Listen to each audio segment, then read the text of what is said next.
আমার প্রথম যখন পিরিয়ড হয় আমার আসলে কোনো ধরনের পূর্ব প্রস্তুতি বা কোনো ধরনের পূর্ব জ্ঞানও ছিল না আসলে এই সম্পর্কে। আমি কিছুই জানতাম না।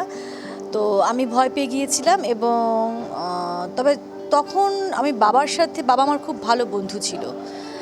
আমার যতদূর মনে পড়ে আমি প্রথমে বাবার সঙ্গে শেয়ার করেছিলাম যে আমার কিছু একটা হয়েছে এরকম, আমার ব্লিডিং হচ্ছে। তো তারপর আমার খালামণি ছিল, বাবা খালামণির সঙ্গে মায়ের সঙ্গে শেয়ার করলো এবং তখন আমার মনে হচ্ছে যে আমাকে মধ্যে একটু এক্সট্রা খাবার দেওয়া হচ্ছিল, আয়রন, কচু, তারপর কলিজা, এই ধরনের আমার যতদূর মনে পড়ে।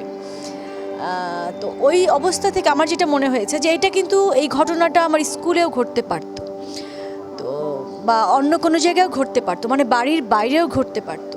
এবং আমি যে একটু ভয় পেয়ে গিয়েছিলাম, আমার যদি আগে থেকে বিষয়টা জানা থাকতো যে এরকম আসলে এই বয়সে বা আর একটু সামনে বা একটু পেছনে আমাদের এরকম কিছু একটা হতে পারে, তাহলে কিন্তু আমার যেমন এই ভীতিটা থাকতো না বা ভয় পেতাম না, আর স্কুলে বা বাইরে কোথাও হলে আমি খুব সহজেই বিষয়টা হ্যান্ডেল করতে পারতাম।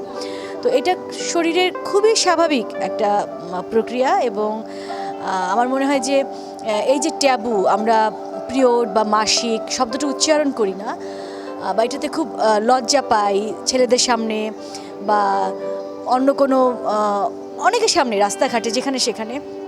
তো এখান থেকে সরে আসতে হবে, এটাকে একদম এই ট্যাবুটা ভেঙে এবং স্কুলে, কলেজে, ইউনিভার্সিটিগুলোতে যেন খুব সহজে মানুষ এই সময়কালীন যে আপনার ন্যাপকিন ফেলে দেয়া বা কেনা বা সহজলভ্য করা, এই বিষয়গুলো যেন আমাদের সামনে এখন আমরা নিয়ে আসতে পারি, কারণ আমাদের প্রজনন স্বাস্থ্যের জন্য এই সুরক্ষাগুলো কিন্তু খুব প্রয়োজন। স্বপ্ন পূরণের পথে পিরিয়ড যেন কোনো বাধা না হয়। ফ্রিডম স্যানিটারি ন্যাপকিন, ফ্রিডম মানে স্বাধীনতা।